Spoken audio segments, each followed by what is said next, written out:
En Chiapas, México, durante el año 1972, 5 niños desaparecieron de un pequeño pueblo rodeado por densos bosques de montañas. Nadie pudo explicar cómo ocurrió.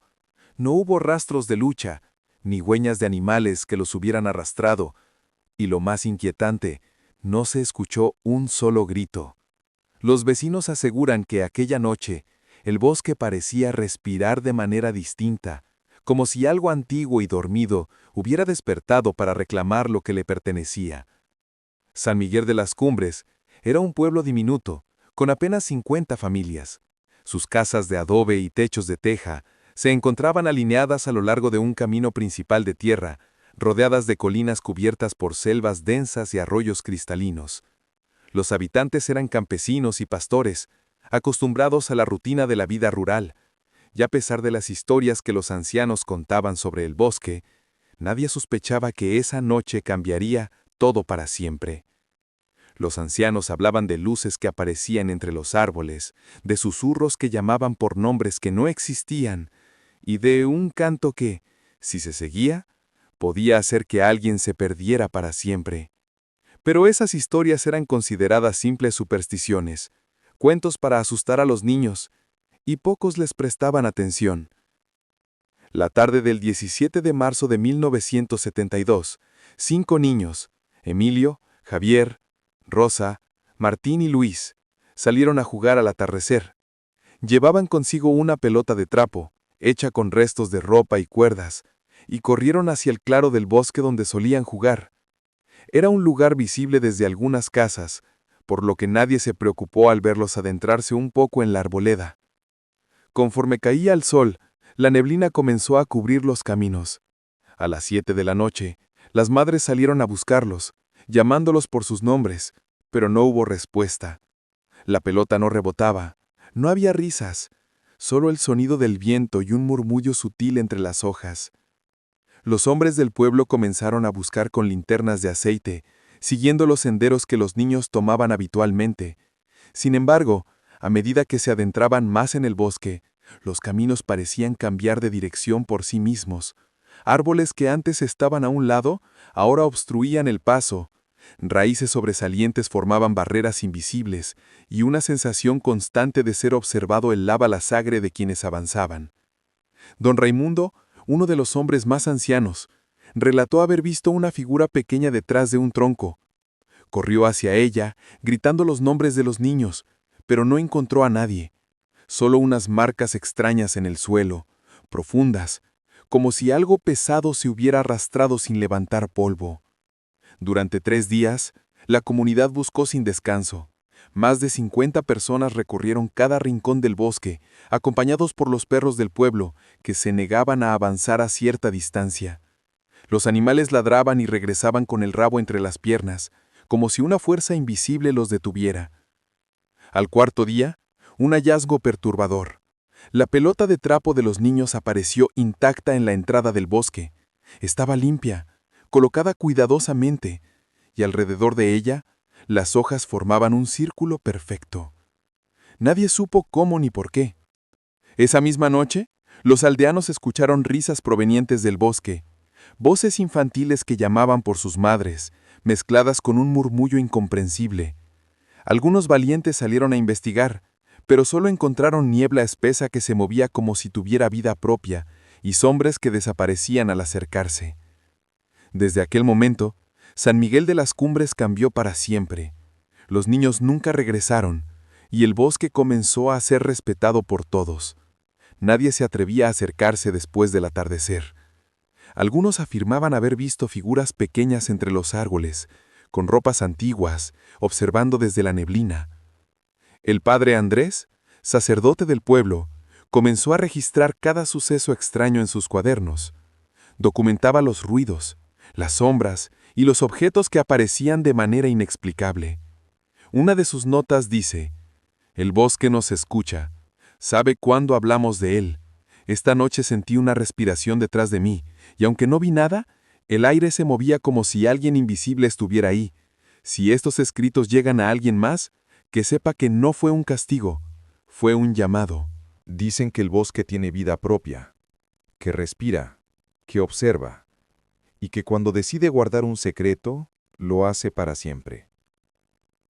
En las montañas de Chiapas, donde las nubes se enredan entre los árboles y la neblina cubre los caminos al amanecer, existe un lugar que los más viejos llaman el Sendero de los Susurros. Nadie sabe cuándo comenzó a tener ese nombre, pero todos saben por qué. Quienes caminan allí al caer la tarde aseguran escuchar voces que no pertenecen a este mundo. Al principio se piensa que es el viento, o los animales, pero el viento no pronuncia nombres ni canta canciones infantiles. Los aldeanos aprendieron a reconocer ese sonido y a temerlo. Algunos incluso dicen que el bosque elige a quien dejar pasar. A los forasteros que llegan con respeto, los deja marchar. A los que no creen en sus historias, los hace desaparecer. Antes de la tragedia de 1972, ya había rumores. Pastores que encontraban huellas pequeñas cerca de sus rebaños, aunque no había niños en kilómetros a la redonda. Campesinos que despertaban con juguetes antiguos en la entrada de sus casas. Y una mujer, llamada Doña Melina, que juraba escuchar risas cada vez que el sol se escondía entre los pinos. Ella decía que el bosque tenía niños propios, almas que jugaban eternamente entre los árboles, esperando compañía. Los relatos eran tan viejos que nadie sabía si creerlos, pero todos compartían la misma advertencia. Nunca entres al bosque cuando cae la noche, y si escuchas a un niño reír, corre, pero no mires atrás. Sin embargo, en el verano de 1972, un grupo de amigos, 5 niños entre 8 y 12 años, decidió desafiar esa advertencia. No lo hicieron por malicia, sino por curiosidad, por ese impulso inocente de explorar lo prohibido. Esa tarde, mientras el cielo se teñía de naranja, tomaron sus linternas, sus mochilas y caminaron hacia el bosque. Nadie lo sabía aún, pero esos pasos marcarían el inicio de uno de los misterios más oscuros de Chiapas. Porque el bosque los estaba esperando, y esa noche respiró más fuerte que nunca. Dicen que el bosque sigue ahí, esperando. Cada cierto tiempo, alguien se adentra demasiado y desaparece sin dejar rastro. ¿Tú te atreverías a entrar sabiendo lo que pasó? Dímelo en los comentarios. Quiero saber cuántos de ustedes serían lo bastante valientes para caminar entre esos árboles cuando cae la noche. Porque lo que viene ahora te hará pensar 2 veces antes de mirar hacia el bosque. Los días siguientes a la desaparición de los 5 niños fueron un torbellino de miedo, angustia y desesperación. San Miguel de las Cumbres se transformó de un pueblo tranquilo a un lugar donde cada sombra, cada sonido despertaba terror. Los vecinos no podían dormir. Cada crujido de los árboles, cada susurro del viento parecía contener un mensaje oculto, un recordatorio de que los niños habían sido reclamados por algo que nadie podía comprender. Los hombres del pueblo organizaron patrullas cada día, recorriendo los senderos del bosque con linternas de aceite y machetes. Cada paso que daban los sumergía en un paisaje que parecía cambiar ante sus ojos. Árboles que antes estaban a la derecha, ahora bloqueaban su camino. Raíces que parecían manos se entrelazaban en el suelo formando laberintos naturales. Y una niebla densa los envolvía, como si el bosque quisiera confundirlos. «¡Por aquí!», gritó don Raimundo una tarde, señalando un sendero que parecía distinto al que habían recorrido horas antes. «No, este ya lo seguimos», respondió Javier, uno de los jóvenes del pueblo. «Todo se ve igual, pero siento que nos estamos moviendo en círculos». Cada hallazgo aumentaba la inquietud. El primer objeto encontrado fue un pequeño zapato de cuero, cubierto de barro por fuera, pero limpio por dentro, apoyado en la base de un árbol gigantesco. La suela mostraba un símbolo en espiral, grabado con precisión, similar al que los ancianos habían visto en otras desapariciones antiguas del bosque. Los perros del pueblo se negaban a avanzar más allá de cierta distancia, aullando con un miedo que nadie podía explicar. Las aves habían desaparecido de los alrededores, y los gatos evitaban incluso acercarse a los límites del bosque. Todo parecía indicar que la vida animal también sentía la presencia de algo que reclamaba a los niños. El profesor Ortega, llegado desde la Ciudad de México para investigar, decidió instalar grabadoras en distintos puntos del bosque. Caminó durante horas dejando micrófonos y observando cualquier señal que pudiera dar pistas. Pero cuanto más se adentraba, más sentía que algo lo observaba. Una presencia invisible que evaluaba sus movimientos, midiendo su intención. Escuché susurros, anotó Ortega en su diario, voces infantiles que se mezclaban con un murmullo grave. No hablan palabras, pero parece que intentan comunicarse. Intenté acercarme, pero desaparecen tan pronto como los miro. Mientras tanto, las madres de los niños desaparecidos comenzaron a tener sueños extraños. Veían a sus hijos jugando entre los árboles, riendo y señalando lugares que ellas nunca habían visto. Al despertar, sentían que algo las llamaba desde el bosque, una sensación física que recorría sus cuerpos, un escalofrío que subía por la espalda. Al quinto día la comunidad encontró un claro distinto a cualquier otro.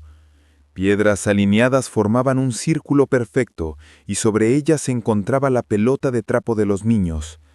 No estaba sucia ni dañada, parecía haber sido colocada con cuidado, como un mensaje. Las hojas alrededor formaban patrones extraños, casi como runas antiguas que nadie podía descifrar. «Esto no es casual», dijo don Raimundo. «El bosque nos está mostrando algo, pero no sé qué». Esa noche, los vecinos escucharon risas provenientes del bosque, mezcladas con susurros y pasos diminutos. Algunos intentaron seguirlos, pero la niebla los envolvía, haciendo que se perdieran en segundos. Los hallazgos se multiplicaban, muñecas colgando de ramas, utensilios de cocina flotando sobre charcos, zapatos alineados formando círculos. Todo indicaba que el bosque tenía reglas propias y que los niños no podían ser alcanzados por la realidad cotidiana. El padre Andrés comenzó a registrar cada detalle. Anotaba los sonidos, los objetos que aparecían y las sensaciones físicas que experimentaban quienes se internaban en el bosque. Su cuaderno se llenó de relatos escalofriantes, luces que aparecían entre los árboles, sombras que se movían sin fuente de luz, brisas que llevaban aromas desconocidos y fríos intensos en lugares donde nadie estaba. Una noche doña Imelda, una anciana del pueblo, tuvo una visión mientras rezaba en su casa. Afirmó haber visto a los niños formando un círculo alrededor de una luz tenue. Sus cuerpos flotaban sobre el suelo, y una figura oscura y alta los observaba desde la distancia.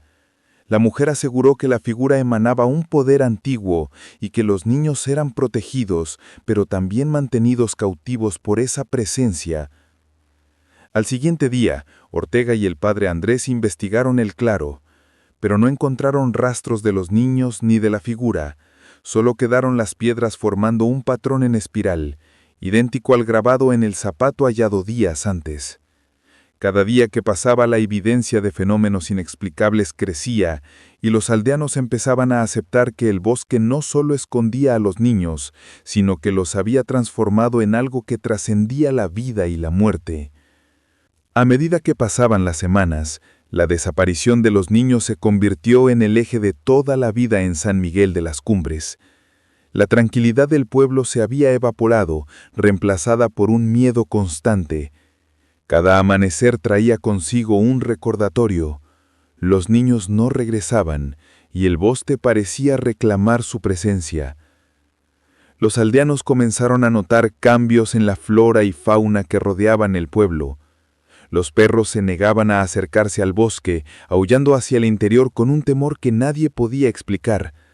Las aves habían desaparecido de los árboles cercanos y los gatos que habitaban el pueblo evitaban incluso mirar hacia el bosque. Todo parecía indicar que la vida animal también sentía la presencia de algo que reclamaba a los niños. El profesor Ortega decidió internarse nuevamente, esta vez durante la noche, con grabadoras, linternas y cuadernos. Cada paso que daba lo llenaba de una sensación de ser observado. El aire era frío y denso, como si el bosque respirara alrededor de él. Entre las sombras, notó figuras pequeñas moviéndose ágilmente, desapareciendo cuando trataba de enfocarlas. «No son simples animales», escribió Ortega. «Sus movimientos son inteligentes, casi coordinados como si supieran exactamente dónde estoy». En uno de los claros más profundos descubrió algo perturbador. Un círculo de piedras más grande de lo que podía abarcar con la vista, y dentro los niños desaparecidos, pero no como los recordaban sus familias. Sus ojos eran oscuros, inexpresivos, y sus movimientos rígidos como marionetas. No lloraban, no hablaban, solo observaban. De repente entre los árboles emergió una figura oscura y alta. Su contorno apenas era distinguible en la penumbra, pero emanaba un poder que hacía que Ortega sintiera un escalofrío profundo. La brisa cesó, los sonidos del bosque desaparecieron, y todo quedó en un silencio absoluto, como si el tiempo mismo se detuviera. Al regresar al pueblo y relatar lo ocurrido, los vecinos comenzaron a compartir experiencias similares. Vieron sombras moviéndose entre la neblina, escucharon risas infantiles mezcladas con un murmullo grave, y algunos incluso percibieron fragancias dulces y desconocidas en la noche. Todo indicaba que el bosque estaba activo, consciente y vigilante. La visión de Imelda ya no era tan difusa. Detalló que a los niños emitían una luz tenue mientras danzaban. La figura oscura permanecía al margen, observando atentamente. Según ella, los niños estaban atrapados en un espacio entre mundos, protegidos, pero también mantenidos cautivos por una fuerza que trascendía la vida y la muerte. Los registros del padre Andrés y del profesor Ortega comenzaron a documentar fenómenos imposibles de explicar. Objetos que aparecían en lugares distintos, luces que cambiaban de posición, susurros con patrones reconocibles y símbolos antiguos grabados en piedras y ramas. Cada hallazgo reforzaba la idea de que el bosque era un lugar donde la realidad humana no tenía control. Una noche Ortega dejó grabadoras en varios puntos estratégicos del bosque. Al revisar las cintas, descubrió algo escalofriante. Además de risas infantiles, se escuchaban susurros claros que parecían formar palabras. «Ven, juega con nosotros, quédate, no tengas miedo». El mensaje parecía dirigido a cualquier intruso, un llamado hipnótico que prometía diversión, pero que encerraba peligro y misterio. Mientras tanto, los aldeanos empezaron a aceptar que lo ocurrido no era un accidente ni un acto humano. El bosque reclamaba a los niños y los transformaba en algo que trascendía la vida, convirtiéndolos en parte de su propio dominio. Los curiosos que se acercaban demasiado regresaban perturbados, con historias de sombras que los seguían, luces que desaparecían y voces que los llamaban por nombres inexistentes. Cada hallazgo, cada relato aumentaba la leyenda.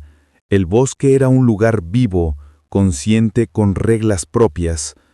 Los niños no estaban muertos, pero tampoco regresaban a la realidad. Se habían convertido en guardianes de un misterio antiguo, atrapados entre mundos, jugando entre la neblina y la penumbra, mientras la figura oscura los vigilaba. El padre Andrés escribió en